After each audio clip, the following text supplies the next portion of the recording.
Halo semuanya, selamat datang di pembahasan kita kali ini. Kita langsung aja ya masuk ke intinya.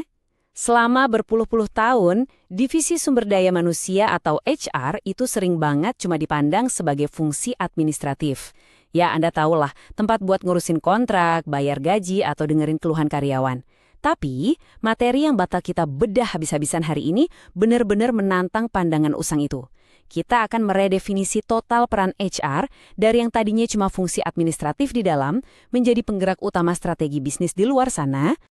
Nah, sebelum kita melangkah lebih jauh, saya mau Anda merenungkan satu pertanyaan yang agak metaforis nih, tapi tajam banget. Coba tanyakan pada diri sendiri, apakah sistem HR di organisasi Anda saat ini lebih berfungsi sebagai sebuah cermin atau sebagai sebuah jendela? Simpan dulu jawaban Anda ya, karena jujur aja, ini bakal mengubah cara Anda melihat pekerjaan Anda mulai hari ini. Oke, biar gampang, ini dia peta jalan untuk pembahasan kita. Ada 6 fase progresif. Kita mulai dengan dari cermin menjadi jendela, lalu landscape eksternal masa depan, mitos bakat dan sistem, menyelaraskan struktur dan praktek, menggerakkan sistem dengan data, dan terakhir, cetak biru ekosistem HR. Sip, kita langsung masuk ke bagian pertama, dari cermin menjadi jendela. Mari kita tarik mundur sedikit dan lihat konteks historisnya. Di tahun 30-an sampai 40-an, HR itu ya murni soal administrasi aja, sistem kerja, kontrak, titik. Terus maju ke akhir abad 20, fokusnya mulai bergeser. Orang-orang mulai mikirin inovasi, praktik rekrutmen, dan kompensasi. Nah, selama 15 tahun terakhir, HR berevolusi lagi nih menjadi strategi internal, di mana strategi bisnis dipakai sebagai acuan untuk merancang sistem di dalam perusahaan. Kelihatannya udah bagus kan? Tapi untuk masa depan ternyata itu udah nggak cukup lagi. Kita harus mau nggak mau melangkah ke apa yang disebut era outside in. Lalu, apa sih bedanya secara mendasar? Kontrasnya itu jelas banget. HR tradisional itu fokusnya melulu ke dalam. Kayak ngaca di cermin gitu loh. Di mana kesuksesan cuma diukur dari seberapa sibuk aktivitas yang dilakukan HR di dalam perusahaan. Sebaliknya, HR masa depan itu punya fokus yang sepenuhnya keluar, ke eksternal. Coba deh bayangkan metafora ini. Sebuah cermin itu kan cuma memantulkan operasi internal Anda, ya kan? Anda cuma bisa ngelihat diri Anda sendiri.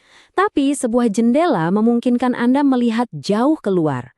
HR masa depan itu diukur dari dampak yang nyata yang diciptakan untuk orang-orang di luar organisasi. Jadi tujuan utamanya bukan lagi sekedar bikin perusahaan jadi tempat kerja favorit buat karyawan, bukan. Tapi menjadi tempat kerja pilihan bagi karyawan yang justru diidam-idamkan oleh pelanggan Anda di luar sana. Sistem penghargaan yang benar-benar bagus adalah sistem yang bisa mendorong perilaku karyawan untuk pada akhirnya memuaskan pelanggan. Make sense kan? Lanjut ke bagian kedua kita, lanskap eksternal masa depan. Nah, kalau kita benar-benar mau menciptakan nilai pakai pendekatan jendela tadi, kita butuh semacam pemahaman 360 derajat tentang dunia tempat perusahaan kita hidup. Kita butuh radar. Anda nggak mungkin bisa merancang strategi HR yang relevan kalau Anda buta sama apa yang lagi heboh di dunia luar. Untuk itu, ada satu kerangka kerja mantap yang namanya STEP. Ini singkatan dari 6 kekuatan eksternal yang wajib banget membentuk strategi HR modern Anda. Ada pergeseran sosial, lalu otomatisasi teknologi yang makin gila-gilaan, fluktuasi ekonomi, regulasi politik, isu keberlanjutan lingkungan atau environmental, dan tentu saja perubahan demografi antar generasi. Keenam hal inilah yang detik ini juga sedang membentuk ekspektasi pasar di luar sana. Terus gimana caranya tren makro tadi nyambung ke organisasi kita? Dulu kan HR itu biasanya cuma ngelayanin apa yang kita sebut ring 1, yaitu para karyawan. Udah sampai di situ aja. Tapi dengan kacamata outside in yang baru ini, HR benar-benar ditantang untuk melayani sampai ke lapisan yang paling luar. Apa sih yang sebenarnya diinginkan pelanggan dan investor dari sistem SDM kita? Apa yang dibutuhkan oleh komunitas sekitar? Jadi, mindsetnya harus diubah. HR itu nggak lagi eksklusif cuma buat urusan karyawan. Sekarang kita masuk ke bagian ketiga. Mitos bakat dan sistem. Siap. Karena fakta yang satu ini lumayan bikin kaget banyak pemimpin HR. Jujur aja, kita tuh sering banget terobsesi nyari superstar kan? Nyari talenta terbaik, bajak sana-sini. Tapi nyatanya, bakat individu itu cuma menyumbang sekitar 20% aja loh dari total kesuksesan. Terus sisanya yang 80% dari mana? Mayoritas absolut itu ternyata didorong oleh organisasi, yaitu budaya dan sistem operasional itu sendiri. Biar gampang ngebayanginnya, mari kita pakai analogi olahraga. Coba inget-inget, seberapa sering sih pencetak gol terbanyak atau peraih Golden Boot itu main di tim yang akhirnya angkat trofi Piala Dunia? Ternyata statistiknya cuma sekitar 15-20% aja. Kenapa bisa gitu? Karena sehebat apapun individu tersebut, kalau sistem timnya hancur, mereka nggak bakal menang. Nah, di dunia HR, ini tuh tamparan keras. Artinya, kita harus berhenti bertindak cuma sebagai Chief Talent Officer yang sibuk nyari bintang dan mulai fokus membangun sistem di mana bakat-bakat yang ada itu bisa bekerja sama jadi satu tim yang solid dan gak tertandingi. Beranjak ke bagian keempat, menyelaraskan struktur dan praktik. Kalau kita bicara soal struktur HR, data menunjukkan biasanya ada 3 model utama. Pertama, sentralisasi yang dipakai oleh sekitar 20% perusahaan, biasanya sih bisnis produk tunggal. Terus ada desentralisasi, dipakai sekitar 10%, seringnya di perusahaan holding. Tapi coba perhatikan yang ketiga ini. Mayoritas besar, sekitar 65-75% perusahaan yang udah siap menghadapi masa depan, itu ternyata beroperasi dengan model campuran atau matriks. Mereka memadukan pusat keahlian khusus dengan tim HR yang langsung tertanam di masing-masing unit bisnis. Jadi, poin krusialnya itu begini.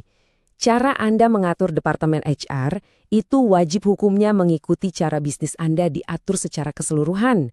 Nggak bisa jalan sendiri-sendiri. Kalau struktur HR Anda nggak mencerminkan struktur bisnis yang lebih besar, percaya deh, Anda bakal selalu ketemu gesekan internal yang sama sekali nggak perlu. Penyelarasan struktural yang mutlak adalah kunci utamanya di sini. Nah, di dalam struktur yang udah selaras tadi, ada 4 kuadran praktek HR. Anggap aja keempatnya ini kayak kepingan puzzle yang saling mengunci satu sama lain.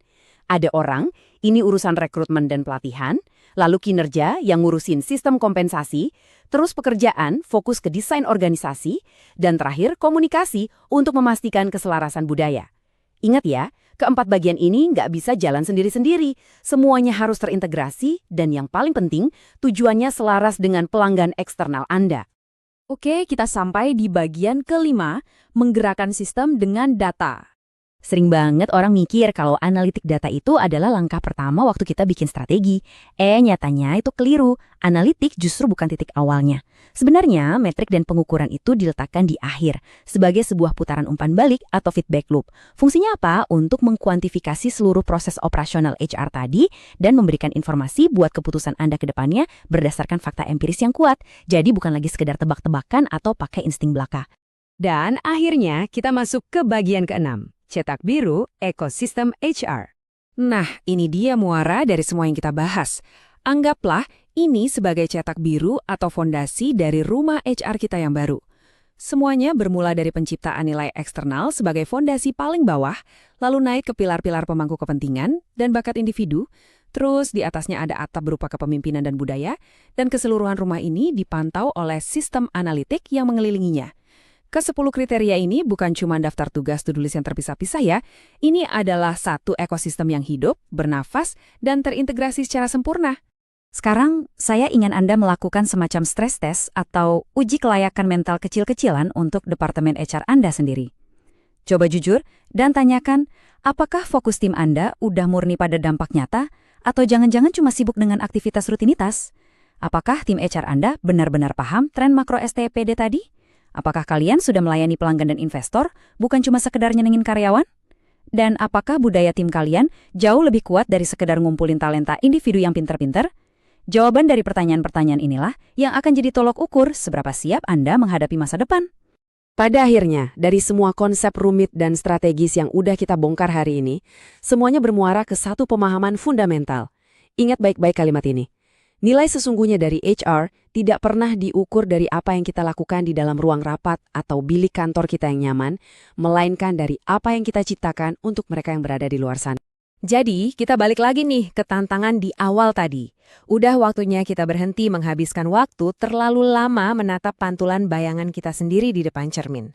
Pertanyaan saya untuk Anda hari ini setelah melihat semua fakta tadi adalah, kapan Anda akan mulai membangun jendela organisasi Anda untuk melihat ke dunia luar? Terima kasih banyak sudah menemani saya dalam pembahasan kali ini. Teruslah belajar, berinovasi, dan sampai jumpa di pembahasan menarik berikutnya.